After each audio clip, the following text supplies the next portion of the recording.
Welcome to the Fearfic Podcast. Fearfic is the term for minuscule horror fiction, mostly posted on the telecommunication boards. It includes any and all related subgenres. Join three rapscallions, jabberwalking plague monsters, Slimebeast, family values Abysmii, and semi-transparent poltergeist Dead Pallid as they read all stories throughout the history of the halls of horror, paragraph by paragraph, and jib-jab all the while. From interpersonal murder procedurals to bizarre, mind-altering scribblings and everything you'd find in Weird Fiction Monthly, they read it and give thoughtful commentary for your bemusement. You better believe it. Kick it to the cold open, music man. Have we talked about anti-honks? Anti-honks. What are anti-honks? Are those people who are against honkies? Preemptive honking in traffic? It's okay to be a honky. No. So I have an idea for an invention. It's called the anti-honk. So have we heard of the idea you have for an imaginary thing? No, we have not heard of your idea. Go ahead. This is a song I just wrote. Sing along if you know the words. No, okay, so here's the premise. You're driving along, and you cut somebody off, and they honk at you, and you are fully conscious of the fact that you fucked up. Mm-hmm. Mm-hmm. What can you do in that scenario besides kind of like wave your hands around and like mouth like, I'm sorry? There needs to be a thing in your car next to the honk that is an anti-honk to be like, you're right, I fucked up. Like if a normal honk goes like honk, it needs to be like honk. It needs to be like all sorry and submissive. It's like, sorry guys, sorry. What if it just goes wah wah? I was gonna say exactly that. Yeah. Sorry. What if you hire someone to sit in your trunk with a vuvuzela? Just have them pop up and go. How would you know? But That's they'd have probably to breaking pop some up. OSHA laws. How would you pop up from the trunk, which is facing away from the car? That I don't know. That I don't know, wouldn't work. but I don't know what You DP, just have to have multiple people. I don't know what DP is talking about because ocean laws don't apply to cars; they apply to boats. But you can get DUIs for both. No, So that's not true. just You should know. He's a lawyer. No. Oh man, The open naval ocean. law. The open ocean is the wild west of oceans. Let it be said that the ocean is the oceanist ocean. I'm just reading that now. Trump has tweeted that out, so it's now law. We're gonna build a giant net. Yep. So the Mexicans can't swim across. God damn it. Speaking of Mexicans swimming across the ocean, Dagon. The day is Whoa. gone. It is night, and we are reading a story by H.P. Lovecraft. That is a made-up name if I've ever heard one. That's such a goddamn screen name if I've ever heard it. Yeah, he's just ripping off J.K. Rowling. How you know You it's know a what- he? I would assume there are no girls' names that start with H, so. Heather, Harley, Hennifer. These are some Hennifer? Rebecca, I actually want to see if Hennifer is his name. Veronica, Yvette. Maureen. Nope, corrects to Jennifer. Damn it. Oh well. Aw. I think the HP stands for hell penis. Hail Penis Lovecraft. That would be, yeah. Whatever creepypasta author wrote this, I would assume they have a very edgy name like that, so Hail Penis does fit. Probably had to be censored for the creepypasta wiki. Maybe it's just like What is going on with your cat? She's being silly. Would you like to hear from her very closely? Because everybody wants to hear my fucking cat all the time, and not anything I have to say. that is why people tune in. They just want to hear cats. She says, "Put me down." Help! Help! I'm being given attention. Oh my god, this is the worst shit ever. That's That's what the HP stands for. Help, pussy, cat, Lovecraft. Yes, Maybe it's Guys, Love guys, Cat. guys. And they just put an F in there. An R. Guys, I found out. Okay, so I'm like looking into this author. Uh-huh. They have an Instagram for their cat, which is really gauche. Mm. Yeah. And so if anyone wants to follow that, it's okay, so we should probably read the story. Yeah. What kind of cat is it? Tabby? Calico? It is a black cat. Oh. That's an adorable black cat. It's cute. it's a black cat and it's a male cat. All right. Mm. It's a black male cat. It has information on you. That is a much better name for than the actual name of the cat. All right. Plus, it's a new movie coming from Pixar, I guess. Blackmail Cat. Yeah. Because Pixar... It's about a cat being unfairly profiled by the police. Yes. I'm not a stray, goddammit! That's what Cats vs. Dogs 2 is going to be about. Yeah. There probably already is a 2, isn't there? Probably. I just don't know about it. What's the last Pixar movie you guys know of? For me, it's Toy Story 4, but I'm sure they've made other ones. That I've seen or that I just heard of? Just even know about. I know of Toy Story 4, and then there's like a blank void. Huh? Like Toy Story Inside Out, which I didn't see, but I'm aware of? I mean like lately. Like, yeah, there's like this blank void around Toy Story 4 where I don't really know what came before or after it in recent time. I have no Frozen 2. Pixar presents Frozen 2 from the makers of movies that aren't Frozen. You know how on Twitter when something doesn't load, it's kind of like a gray giant pixel? Yeah. Yeah. So someone uploaded a picture of that gray giant pixel and said, like, "Oh my god, guys, I found pictures of Elsa's feet from Frozen 2." And then there were a bunch of people in the replies going like, "Oh, it won't load for me. It won't load for me." I uninstalled Twitter and reinstalled it, and I still won't load. Not that I uninstall Twitter. Not that I have to see it. Not that I really want to, but I just wanted to let you know it's not loading. Please fix it. Hey, streamers, Jeff Kaplan here. I, too, was very angry that we couldn't get to see Elsa's feet. Oh, man. I am writing this under an appreciable mental strain, since by tonight I shall be no more. Oh, man. Another creepypasta where the author dies at the end. Yeah. The amount of front-loading in this is unbearable. Mm-hmm. Penniless, and at the end of my supply of the drug which alone makes life endurable, I'm sure is jeweling or something for this 12-year-old who wrote this. Yeah, I can bear the torture no longer, and shall cast myself from this garret window into the squalid street below. Do not think from my slavery to morphine that I am a weakling or degenerate. Okay, you misread that. I'm sorry. Do not think from my slavery to epic morphine. When you have read these hastily scrawled pages, you may guess, though never fully realize, why it is that I must forgetfulness. Nope. That I must have forgetfulness or death. Okay. Thomas Paine's famous words: "Give me forgetfulness," or what was I talking about again? God damn it. Damn it, Thomas, you're such a pain. I get it now. So, what's our setup here? A horrible thing happened, and I've been doing the morphine to forget about it. But don't, does anyone think that people who take morphine are weaklings or degenerates? Usually it's like fucking people with immense ass pain. Immense ass pain. Yeah. Yeah. Unless this took place back in the day. I fell down, broke my tailbone, and now I need the morphs. I'm mauling and I need morphine. What? Doesn't make sense. That's my favorite YouTube poop is anamorphine. It was in one of the most open and least frequented parts of the broad Pacific that the packet of which I was supercargo. I was supercargo. I don't know what that's from, but I prefer to think of it as a new superhero, supercargo. Hell yeah, I'm a supercargo. Hell yeah. I carried the cargo. Fell a victim to the German... No, it's just a giant crate that just kind of like prop hunts its way across the universe. Yes. Supercargo sounds like part of the tech tree you researched in RTS. Look, up in the sky. It's a box. It's a different box. No, it's supercargo. Oh, here we go. A representative of the ship's owner on board a merchant ship responsible for overseeing the cargo and its sale. So instead of saying a supervisor, like a normal person would, I'm the supercargo. Jesus. Freaks. It's going overboard on the flowery language, and yes, we are impressed by your $3 words. Yeah, everyone has thesaurus.com. Congrats. I love how he writes all of this, but he can't spell dragon when he writes the title. Right? In the very first word. Dagon. Not a thing. Ridiculous.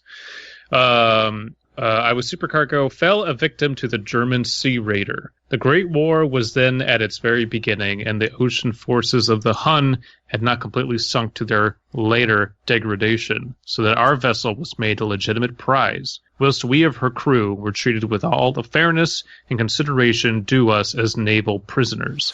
So liberal and... Sorry, go ahead. Okay. So these Germans broke up on board, and then they went into the supercargo, and he's like, look at me. I am the supercargo. Yes. By the way, it says all the... I am the supercargo? We heard you have a supercargo on board. I am the Ubercargo. I'm guessing this is World War I they're referencing, because we have Hun and the Great War and all that. I don't know. We'll see how much research our author has done of that time period. Unless it's neo-Nazis. Oh, yeah. Out at sea, Richard Spencer's the captain, and he's like, get that liberal supercargo. Yeah. Oh, my God. So liberal indeed was the discipline of our liberals. captors. There we go. You can see right through it. That 5 days after we were taken, I managed to escape alone in a small boat with water and provisions for a good length of time. Oh, well, I guess neo-Nazis are lazy. That's really convenient. Yeah. Mm-hmm. You could have put this all in one paragraph and just said, I was on a boat and now I wish I hadn't, I guess. That'd be easy. I'm on a boat, We don't need all this and setup. We don't need all this setup. I got captured, and then I left, and it was easy. Yes. So the Germans were not very good at, holding people in one place. Yeah. And they learned from that in World War II. Christ. Well, hey, name one time other than World War II that the Germans had an impressive navy. Isn't the entire EU Navy now their Navy? No.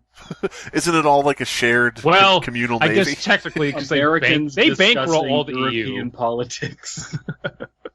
Isn't the EU just World War III but bloodless? But boring. But boring, yeah. All right.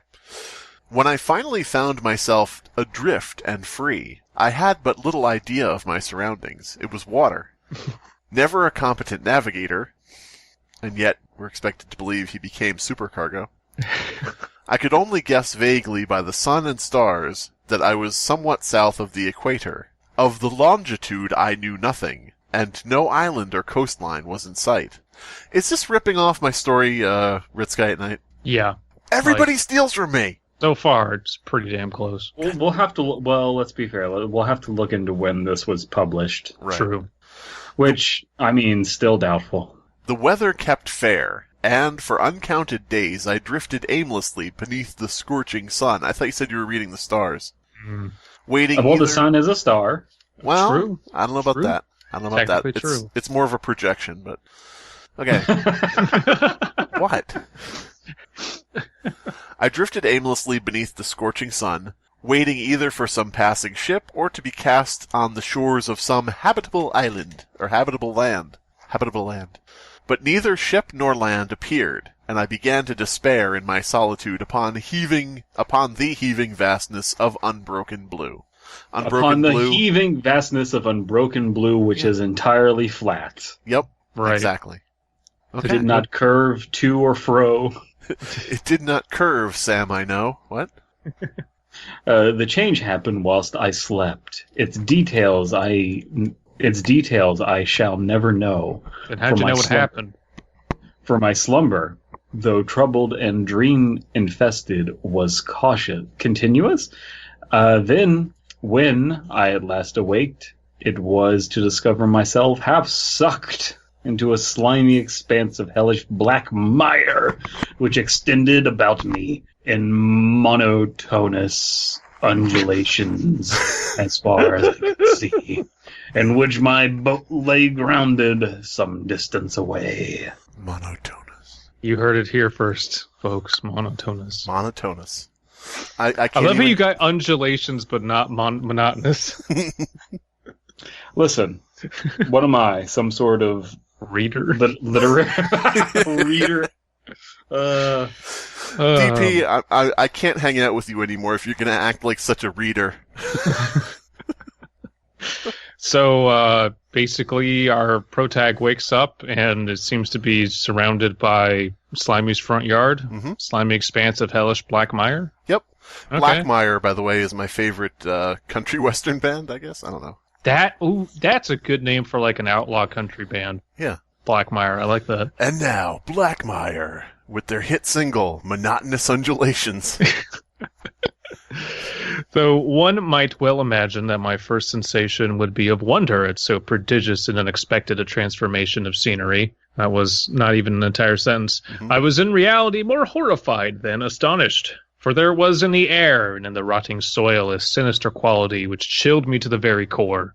The region was putrid with the carcasses of decaying fish and of other less describable things which I saw protruding from the nasty mud of the unending plain.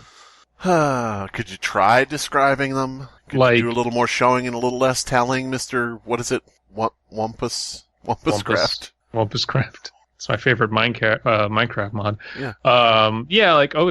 There's dead fish. Okay. And then other stuff. Well, like whales, humans, giant squid. This beach is 100% decaying fish and other matter. Not good enough. There's always spooky shit that we find at the bottom of the ocean, like every month, and we're like, we had no idea this existed because the ocean is terrifying. Us personally. Every other weekend we go down there. So just go crazy with that, dude. Let your imagination run. There was... Perhaps I should not hope to convey in mere words the unutterable hideousness that can dwell in absolute silence and barren immensity. There was nothing within hearing and nothing in sight, save a vast reach of black slime, yet the very completeness of the stillness and the homogeneity of the landscape oppressed me with a nauseating fear. Okay, guys, how much you want to bet that when he goes under and sees what's down there, the Elegy of Emptiness statue is going to be down there from Been Drowned? Probably. Yeah. Is this an alternate theory for the ARG based on the game Zelda? Is the narrator? No. So yeah, I just want to touch on one thing here. It mentioned barren immensity. That is the name of my favorite obese elderly stripper. I thought that was Trump's alter ego, was Barren Immensity. God damn it. That's his screen name when he goes on Fortnite. The sun is Trump on Fortnite. There's a clickbait video someone out there could make. That imagine if you woke up and you get on the YouTubes and in the trending, which of course is overriding your suggested, recommended feed because it has to. Right. You just see Trump streams Fortnite on Twitch with Ninja. With Ninja, do you pinch yourself to see if this is a fucking fever dream, or do you just be like, well, this is the world we live in? Yeah. How would that? Do you think he would actually get the? What is it? Is it called a victory royale or chicken dinner? I don't. Do you think he would actually be in the top group, or would he be like one of the first people killed? Do you think they'd bring one of the him? First dead for sure? I won. Everybody else lost. No, he would just play with Ninja, and Ninja would do everything for him. Oh, that's true. That's true. The sun was blazing down from a sky which seemed to me almost black in its cloudless cruelty. So night? Yeah, really. As though reflecting the inky marsh beneath my feet. As I crawled into the stranded boat, I realized that only one theory could explain my position. It is a theory, Pasta. Alright. I asked Cleverbot about Ben, and no. Did I walk into Purple Guy's porch? God damn it. Is he porch guy? Porchable guy? Stroking out. Is porchable guy porch? Through some unprecedented volcanic upheaval, a portion of the ocean floor must have been thrown to the surface, exposing regions which for innumerable millions of years, well then it's numerable if you think it's millions, had lain hidden under unfathomable watery depths. This person apparently thinks that there are such a thing as tectonic plates. Ridiculous. Crazy. So great was the extent of the new land which had risen beneath me, that I could not detect the faintest noise of the surging ocean, strain my ears as I might. Nor were there any seafowl to prey upon the dead things. All right. We've read a few paragraphs so far. I'm going to say this about this author's style, if I may. Fun to read, clearly an exercise in very, very purple prose, but kind of not really saying much most of the time. Is H.P. Lovecraft purple prose? Purple prose? If we ever start a gaming channel, the three of us, we should call it the Purple Prose. Ooh. Anyway. Yeah, that's good. You know what?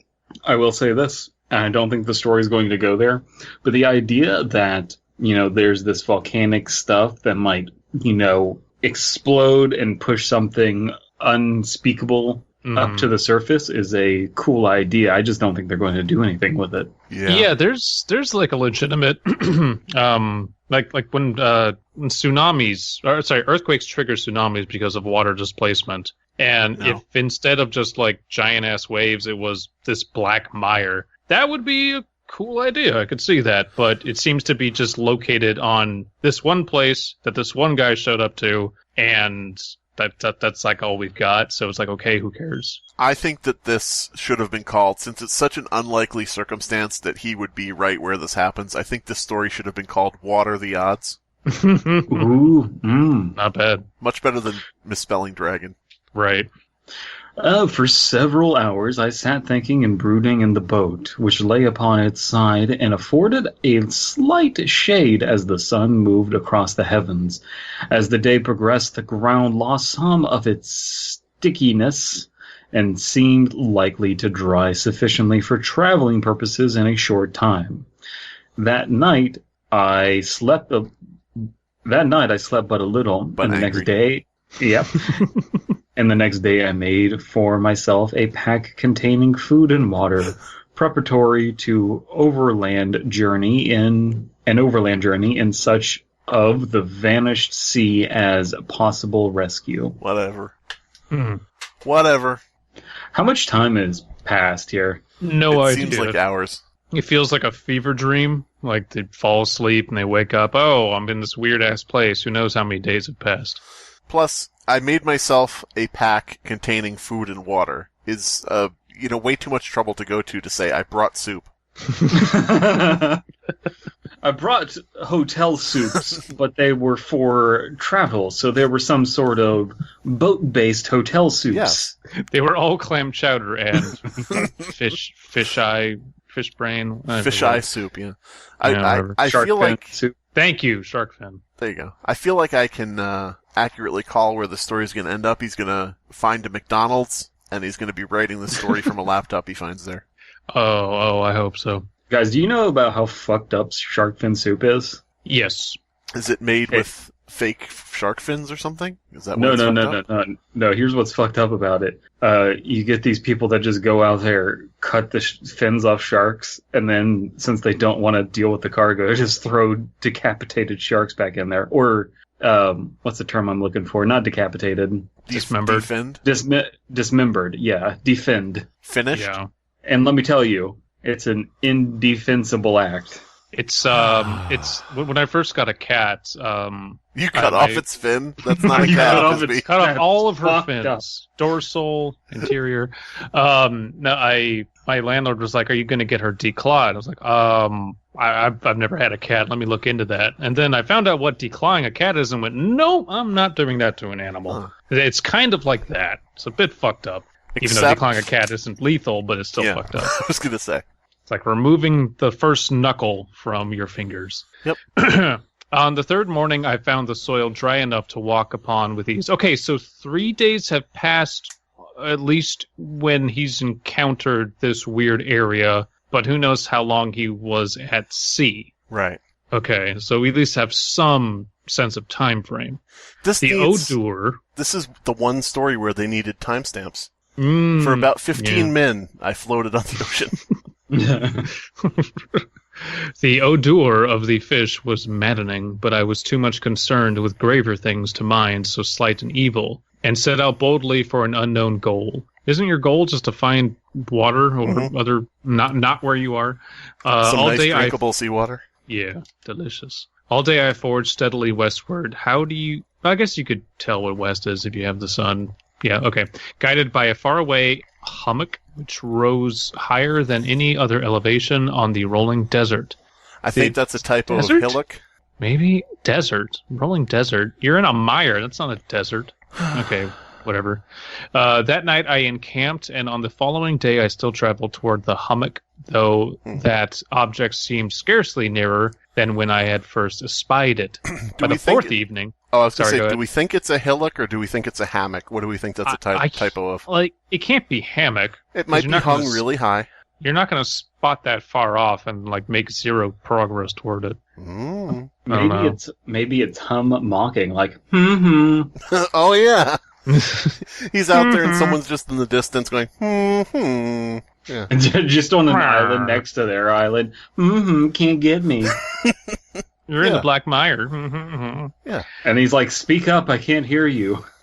By the fourth evening, I attained the base of the mound, which turned out to be much higher than it had appeared from a distance, an intervening valley setting it out in sharper relief from the general surface. Too weary to ascend, I slept in the shadow of the hill. All right. This is like a weird, terrible episode of Bear Grylls. It's like an episode of Lost, but there's only one character. If you are trying to find your way to water, shouldn't you go away from the hill? Because the hill is clearly not water. Wouldn't you want to... I gotta go up to get to sea level. We need to seek higher ground from the sea. So we can find it and then go back towards it. Yeah. Had I not. Stroking I know not. I know not why my dreams were so wild that night. But ere, is it supposed to be here? Is that a typo of here or there? But probably. Ere, the waning and fantastically gibbous moon, that just sounds gross, had risen far above the eastern plain. I was awake in cold perspiration, determined to sleep no more. You didn't even describe the dreams. It's just all telling and no showing. Yeah. Such visions as I had experienced were too much for me to endure again. You gotta believe me, they were scary. And in the glow of the moon, I saw how unwise I had been to travel by day. Without the glare of the parching sun, my journey would have cost me less energy indeed. I now felt quite able to perform the ascent which had deterred me at sunset. Picking up my bag, I started for the crest of the eminence. Why are you climbing if you're... Okay. What do you think you're going to find? A little miniature city on top of the hill? Have all the food and water you want, sir. That would be cool, but yeah, I would go around that thing. I wouldn't bother if I'm low on provisions, if I'm tired. I'm not going to try to scale a plateau or whatever the hell this is. They just scale the plateau, and then there's a giant valley with all the Oompa Loompas. Oompa Loompa Doomba-dee-doo. We heard you named your cat something rude. What the fuck were you thinking? Oompa Loompa Daggity Don. Turns out that you can't spell dragon. Yeah. I have said that my unbroken monotony of the rolling plain was a source of vague horror to me. But I think about my horror was greater when I gained the summit of the mound and looked down the other side to the immeasurable pit or canyon whose black recesses the moon had not yet soared high enough to illumine. That's a Pokemon. Is this a Pokemon pasta? Oh my Poke God. pasta? This is just so unfocused. It's a theory pasta of some sort. I just don't know what it is yet. I felt myself on the edge of the world, peering over the rim into fathomless chaos of the eternal night. Guys. This is so emo. Fathomless Chaos of the Eternal Night sounds like the name of a band that you really want to like, but then you hear their album and it's like, oh. Yeah. Oh well. Guys. You're no typo negative, but you want to be, but you're not. This is getting really frustrating. Yeah. Through my terror ran cautiously reminiscent of Paradise Lost. Nope. Through my terror ran curious reminiscence of Paradise Lost. Yes. What did I say? Cautious. Oh. And of Satan's hideous climb through the unfashioned realms of darkness. Way to reference other books in your work. Kind of weird. I was reading Stephen King, Yes. and I got spooked. As I was up there, I was afraid I would see a Slender Man. Like, Paradise Lost is cool and all, but what the fuck does that have to do with anything in this story? The landscape reminded me of a Minecraft seed I had once seen. Was Herobrine far behind? As the moon climbed higher in the sky, I began to see that the slopes of the valley were not quite so perpendicular as I had imagined. Ledges and outcroppings of rock afforded fairly easy footholds for a descent, whilst after a drop of a few hundred feet, the declivity became very gradual. Urged on by an impulse which I cannot definitely analyze. Definitely analyze. I scrambled with difficulty down the rocks and stood on the gentler slope beneath, gazing into the Stygian deeps where no light had yet penetrated. I think that's a Conan the Barbarian reference. Probably. All I know, though, is that nothing has happened yet except a guy. I climbed up this scary plateau, and then I looked down to the scary canyon, and it was climbable, though, so whatevs. Right. Well, nothing. If Conan the Barbarian, the kind of like pulp novels, maybe our author is into stuff like that. Right. Could be. You know what? That actually would explain a lot of this. Yeah. Mm-hmm. Yeah. Do we even want to keep reading this? How much is left? I feel like Listen, guys, we have payoff. to. We have to. No, I know, but we got to finish it. If we crank through it, then it's not too much, honestly. All at once. This is Okay. quick advice to authors. You can't just have an empty landscape that's just dark and spooky because that's not scary. You gotta have, a bloody clown pop up or something. I don't know. Well, you Just can, something. but it has to go somewhere and not just spend paragraph after paragraph describing that there's nothing in the nothing. You're right. It needs to go somewhere to the bloody clown's house. Yes. Bloody clown house. All at once, my bloody clown house sounds like a really bad sexual act. All at once, my attention was captured by a vast and singular object on the opposite slope. Here we go, clown. Oh, Again. cool, clown time. Which rose steeply about 100 yards ahead of me. Gross. An object. It rose steeply and 100 yards. An object that gleamed whitely, racist, in the newly bestowed rays of the ascending moon. That it was merely a gigantic piece of stone. What? I soon assured myself. But I was conscious of a distinct impression that its contour and position were not altogether the work of nature, because it's a clown house. A closer scrutiny filled me with sensations I cannot express.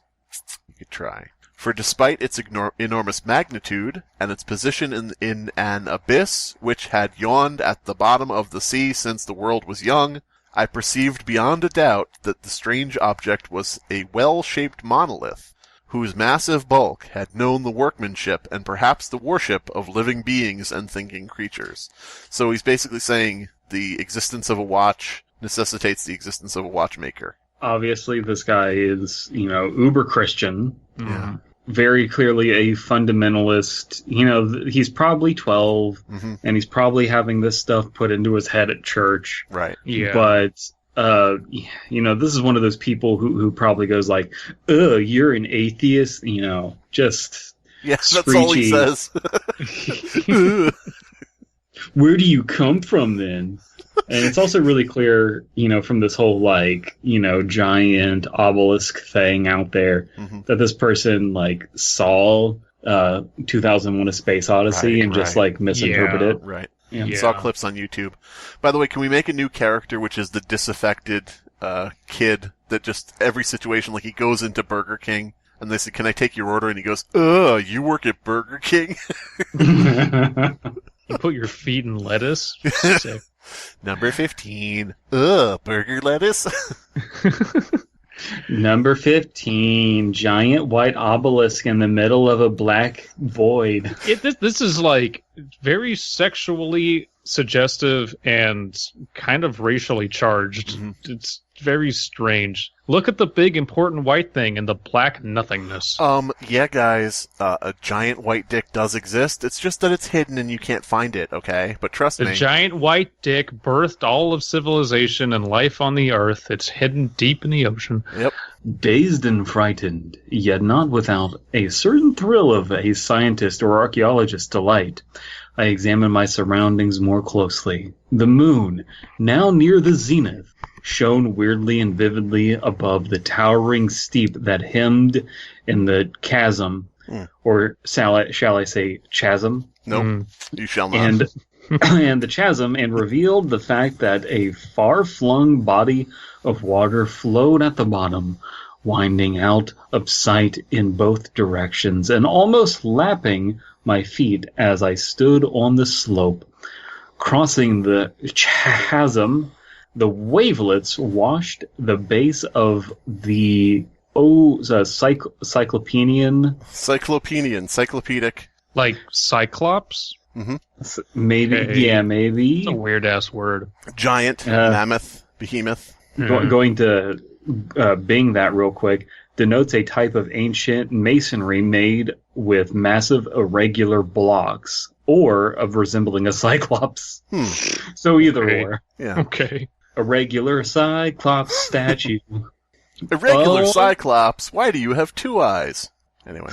Giant misshapen cyclopean monolith. Giant misshapen cyclopean monolith. Would you like to buy a car? Yeah. Put it in the middle of the road so people have to drive to your car lot. Hi, I'd like to buy a car. Oh. No, that's not what happens. People see it and like it has some sort of like mind-altering effect on them, and they just kind of like swerve, crash their car, get out of it. I need a new car. That actually is not a bad idea for a story. That's pretty cool. The guy going to work at a car place, and they have a big thing out front, like a big statue or a big blow-up thing or whatever. Yeah. People crash and come by cars. Anyway. Come on down to crazy, and just freezes people out. He just hypnotizes people with his ads. Come on down to Crazy Cyclops' Monolith store. So the dude has to be a Cyclops too. Has an eye patch. Yeah, there you go. On whose surface I could now trace both inscriptions and crude sculptures. So there's just like sculptures of those sculptures with giant penises. Oh yeah. The writing was in a system of hieroglyphics unknown to me, and unlike anything I had ever seen in books, consisting for, maybe you just haven't read much, consisting for the most part of conventionalized aquatic symbols such as fishes, eels, octopi, crustaceans, mollusks, whales, and the like. Several characters obviously represented marine things, which are unknown to the modern world, but whose decomposing forms I had observed on the ocean-risen plain. So he says... Yeah. Mermaids. The fuck? Mermaids. Yeah. I saw fish and other things that I can't describe, because I'm going to describe them here because I read them on a giant white penis statue. Yeah. Cool. So it sounds stupid when you say it like that, Abysmii. It does mention, okay, okay, Squidward. He's changing on us. It mentions that there are crustaceans on the giant white penis, though, so it has crabs. Yeah, you're right. This is all just a big metaphor for STDs. Yes. It was the pictorial carving, however, that did most to hold me spellbound. Plainly visible across the intervening water on account of their enormous size were an array of vast reliefs whose subjects would have excited the envy of a Dore. Dore the Explorer? Hey, I gotta look that up. The envy Can you see of the a monolith? Dore? Where's the monolith? Can you see our doom on this plane of nothingness? Haster, no hasting. So I think they're referring to Gustave Doré. I guess. No. A French etcher, painter, illustrator. They're referring to Doré, a French fucker. I love these old noble names. Paul Gustave Louis Christophe Doré. And like it's not even like, but call me Paul Doré because that's my first and last. No, call me the second from the first and then the last. I think that these things were supposed to depict men, at least a certain sort of men, though the creatures were shown, disporting like fishes in the waters of some marine grotto, or paying homage to some monolithic shrine which appeared to be under the waves as well. Of their faces and forms, I dare not speak in detail. There we go again. For the mere remembrance makes me grow faint. Why? They looked like a cross between Steve Buscemi and Andy Dick there. They look like the furry porn that coats the internet. Grotesque beyond the imagination of a Poe or a Bulwer. God, stop name dropping. Yeah, so Edgar Allan Poe couldn't even think of how spooky this is. So that's the thing, is they get into these cliques, like I'm sure that this guy, knows Poe, and right. They're just like, it's like this weird insular community. Yeah. They were damnably human in general outline, despite webbed hands and feet. They are fish people, called it. Shockingly wide and flabby lips, glassy, bulging eyes, and other features less pleasant to recall. Okay, so now you can describe them, make up your mind. Curiously enough... Sorry, go ahead. By the way, wide and flabby lips is the name of... No, good. No. You're just describing the ideal woman. No, it's just Squidward. Oh. Guys, it's just Squidward. Yeah. Oh my god, it's a theory pasta about how Squidward, becomes the god of Bikini Bottom. Behind me, I heard footsteps. Echoing from the black mire, faintly on the wind. SpongeBob! He ran up to me and shook me by the shoulders. We have to get SpongeBob back. Anyway. Curiously enough, they seem to have been chiseled badly out of proportion with their scenic background, for one of the creatures was shown in the act of killing a whale, represented as but little larger than himself. I remarked, as I say, their grotesqueness and strange size, but in a moment cited that they were merely the imaginary gods of some primitive fishing or seafaring tribe, some tribe whose last descendant had perished eras before the first ancestor of the Piltdown or Neanderthal man was born. Can I just mention? Yeah. You see cave paintings all the time from early humans, and you must sit there and think, wow, those humans must have been as large as the buffalo they were spearing, because they're the same size in the drawing, and wow, they were all smaller than a hand, which is outlined here, it's art, this artistic license. Well, perspective and others should have been developed by a stupid early man. Yeah. Imagine criticizing someone else's art like this. It's just ridiculous. What a terrible writer. What a terrible fucking writer. I can't believe you would criticize someone else's art. Disgusting. It's also funny because you're just primitive people and their stupid religion, and he's not like a good Christian boy like me. So he goes into a museum and he looks in the sarcophagus on display and he sees the perfectly preserved mummy and he goes, "Oh, you lived in the past? Ugh. You're old." Okay, boomer. Pretty much. Everyone older than 40 is a boomer. Everyone. Yes. Awestruck at this unexpected glimpse into a past beyond the conception of the most daring anthropologist, I stood musing whilst the moon cast queer reflections on the silent channel before me. I'm going to guess that's not queer as an LGBT, at least for this author. I hope that's true. He looks in the reflection and he just sees really, really fashionable people. Oh, okay. Then suddenly I saw it, with only a slight churning to mark its rise to the surface. The thing. I thought that said chumming there for a second. Chumming. Suddenly I chummed the water. The thing slid into view above the dark waters. Vast, Polyphemus-like, and loathsome. It darted like a stupendous monster of nightmares, a little on the nose, to the monolith, about which it flung its gigantic scaly arms. Is it going to hump it? Yes. You leave alone my humping monolith. Alright. What I at first thought was a carving of the moon was actually a glory hole. Well, it depends on the monolith, really. Yes. About which it flung its gigantic scaly arms, the while it bowed its hideous head and gave vent to certain measured sounds. Okay, it's humping it. It's humping it. I think I went mad then. Okay. I don't know, I kind of would too if some giant monster just started humping a monolith in the middle of the ocean where there is no ocean. Yeah. You know what? We were all wrong. It is plagiarizing Shape of Water. Oh. Shit. Mm-hmm. Yeah. I thought it was. I feel this feels really unethical now. A little bit, yeah. Is this just an alternate theory explaining the origins of Dakimakuras? Oof. Monolithic Dakimakuras, monolithic Dakimakuras. God damn it. Waifu on a pillow. Lovecraft taught them to be a bit racist. Get out of my country! Goddamn fish monsters. Of my frantic ascent of the slopes and cliff, and of my delirious journey back to the stranded boat, I remember little. I believe, just convenient. He just somehow gets out of there. I got scared by the thing and made my way back, which took me 3 days. Mm-hmm. Okay, sure. This is every no sleep story where it's just like a big, long-winded setup, and then I saw a spooky thing and ran away. And because of No Sleep's rules, you have to be, like, alive to record it and shit, so there's always some dumbass reason of, I got out of it, though, it's all cool. Yep. I bet this is going to end with, but every time I close my eyes, I hear Dagon walking behind me. You know, like... Yeah. Dagon.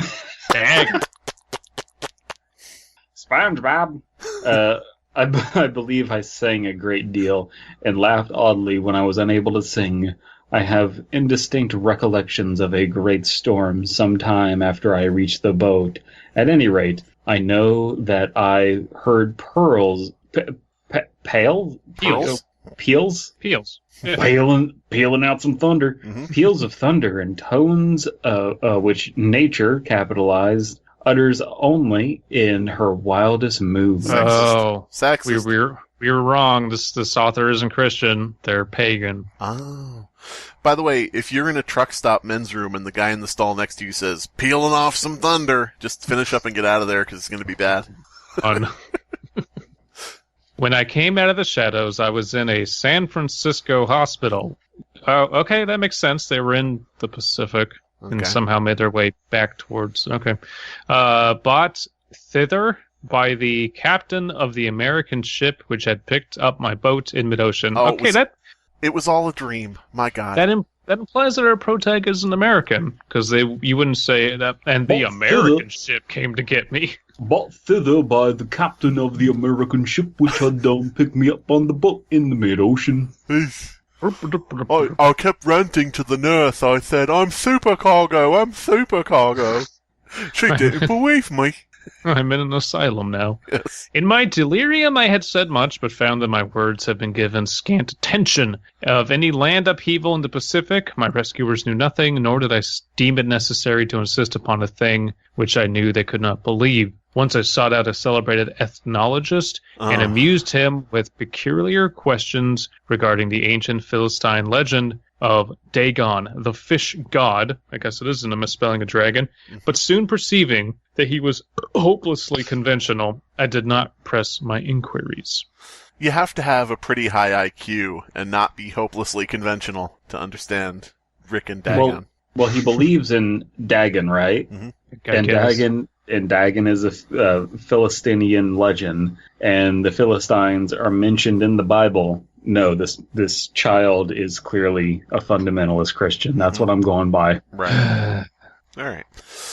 It is at night, especially when the moon is gibbous and waning, that I see the thing. Oh my God, he does see it following him. Oh God. The oldest trope in creepypasta. Now, if this had been written maybe around 2012 to 2014, I can understand, but if it's newer than that. I tried morphine, but the drug has given only transient sucrase.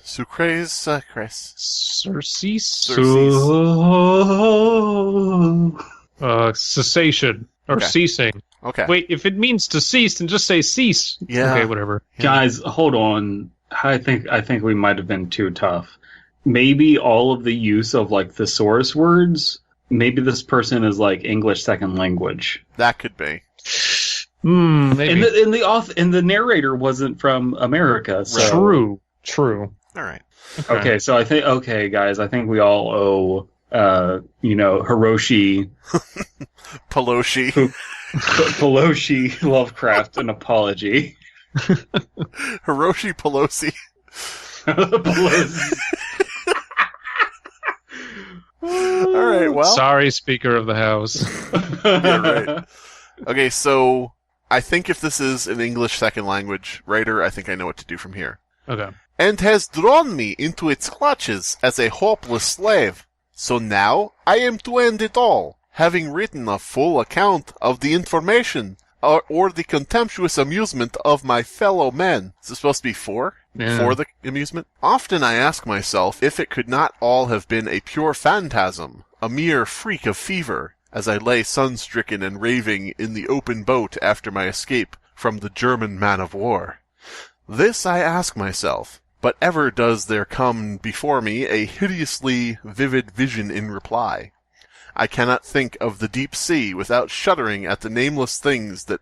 just don't think of it then. Yeah. That may at this very moment be crawling and floundering on its slimy bed, worshipping their ancient stone idols, and carving their own detestable likenesses on submarine obelisks, or of water-soaked granite. I just don't get this. People are like, I have anxiety. It's just like, well, stop thinking about it. Yeah, exactly. Stupid. Guys, it's not difficult. Yeah. Dumb. Think about something you're not anxious about.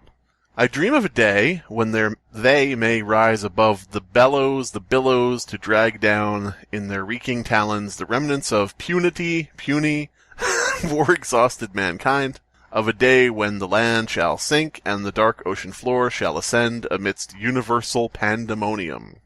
Okay. So this is an anti-war screed as well. Mm-hmm. Too edgy for me. It's not anti-war. It's the fact that we're being robbed of our societal values, and we don't have any true men left. So when the fish people come from underneath the waves, we're not going to be able to fight them off because none of us will be able to shoot a gun.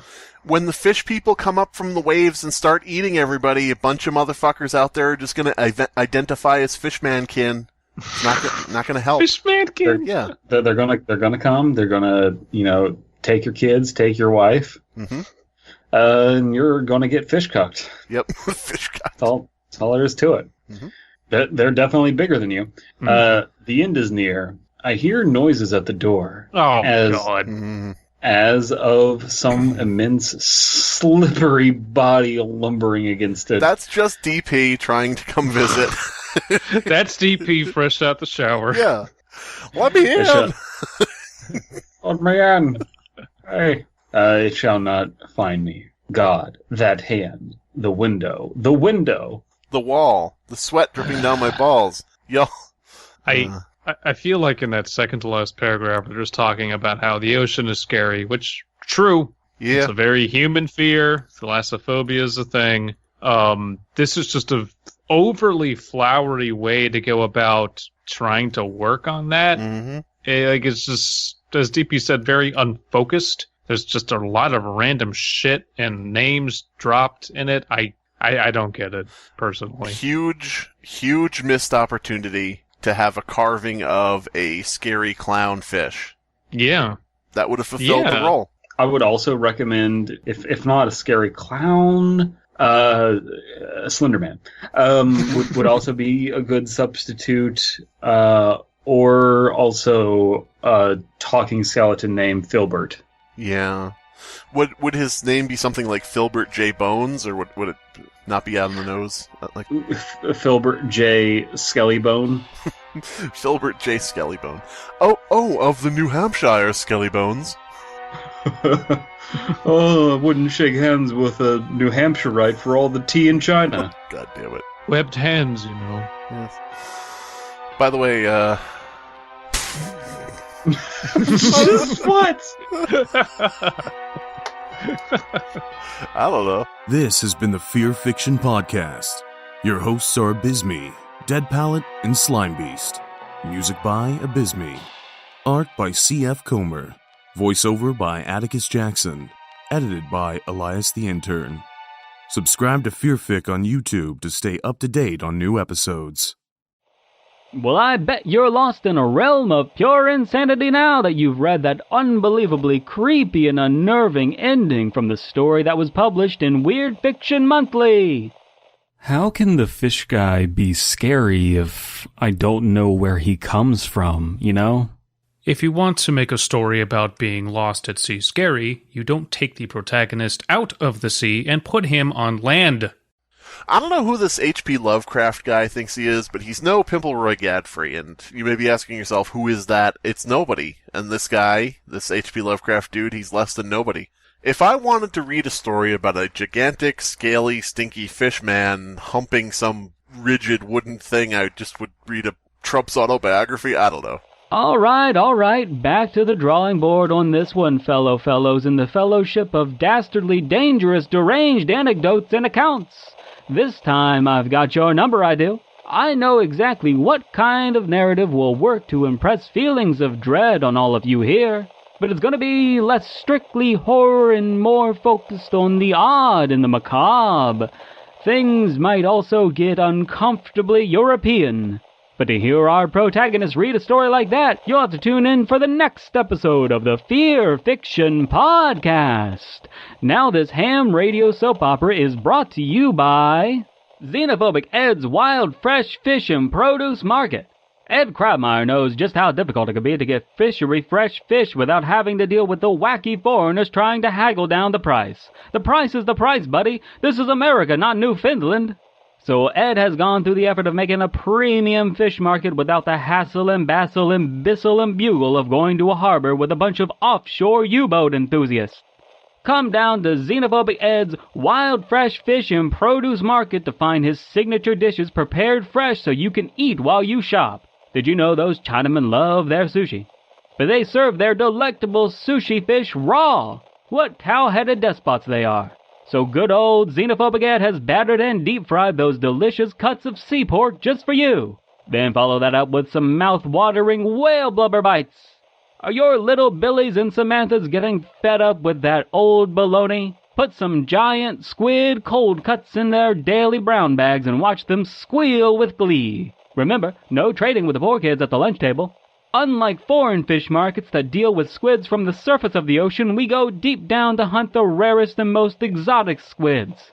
They're fresher that way, I assure you. That's the Xenophobic Ed guarantee. This Sunday after church, have the kids come down and harpoon their own seal pup.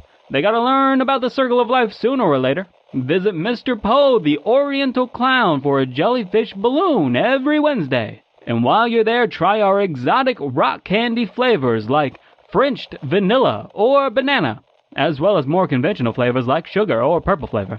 Pick up some frozen lobster corn dogs and give the wife an easy job tonight so you can get some pre-dinner sniggles and snuggles.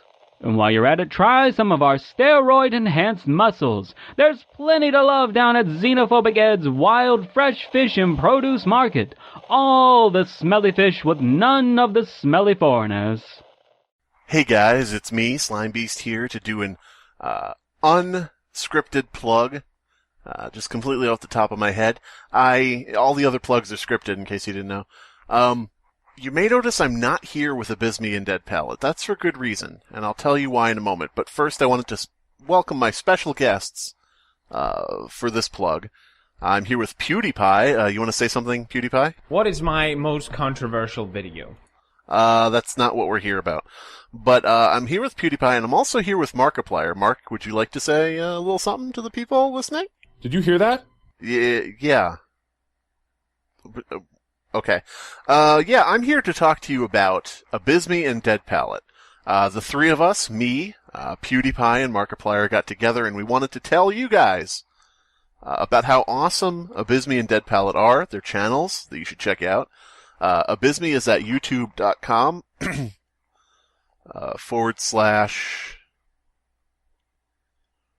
I think it's probably gotta be Abysmii, right? youtube.com / Abysmii. Hello, everybody. My name is Markiplier. That's the time for that has passed. You missed your opportunity. I think it's gotta be youtube.com / Abysmii. ABYSMII. He does all kind of like musical shit, like, that kind of frou-frou, la-di-da, listen to me, tinkle on some, keys. I think he plays the piano. It's a piano or banjo or something. I don't know. He plays some instrument and he makes music videos and he dances and sings and has all kinds of effects, I guess. I think he has a diss track out currently against Donald Trump. Some pretty hot fire on that track. Sticking his neck out with a kind of unpopular opinion, but I think he really, he speaks from the heart, so, even if you disagree with him, give it a chance. Dead Palette has another YouTube channel, not the same YouTube channel as Abysmii, because it's different. They're not, they're not together, they're not using the same channel like a, communal thing.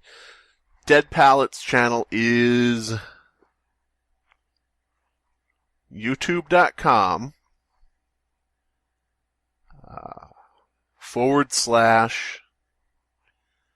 I want to say Dead Palette?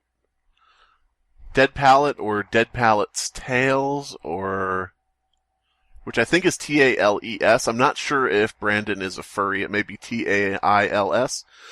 Brandon often shows up to record the podcast with like little kitty ears on. And he, when we say something about it, he always looks like embarrassed and says, "Oh, I forgot to take my kitty ears off. No, just pretend you didn't see them." And then we're like, why do you have an erection? And, but, it's either Dead Palette's Tales or Dead Palette, 420, something like that. But yeah, that he does story stuff and story analysis, kind of like this show. It's basically like this show, but without two of the people. So it's less funny and interesting, but still pretty cool. It's pretty cool. And like Abysmii, he also dances in his videos. I'm pretty sure. Sometimes Dead Palette has other people in the videos, like his girlfriend,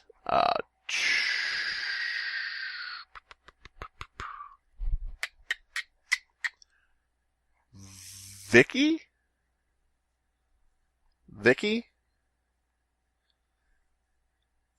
Vicky and some of his friends. He has multiple friends that I do not know the names of, but that's okay because I say it is. So Abysmii doesn't have paprika in his videos. I don't know why. Frankly, I don't want to, kind of touch that issue. He doesn't want her in his videos. Whatever. It's his decision.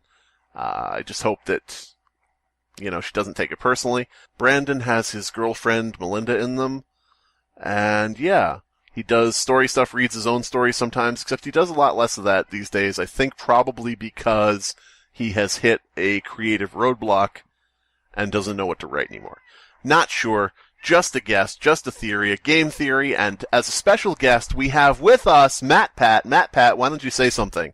Fish lasagna? No, that... Puny...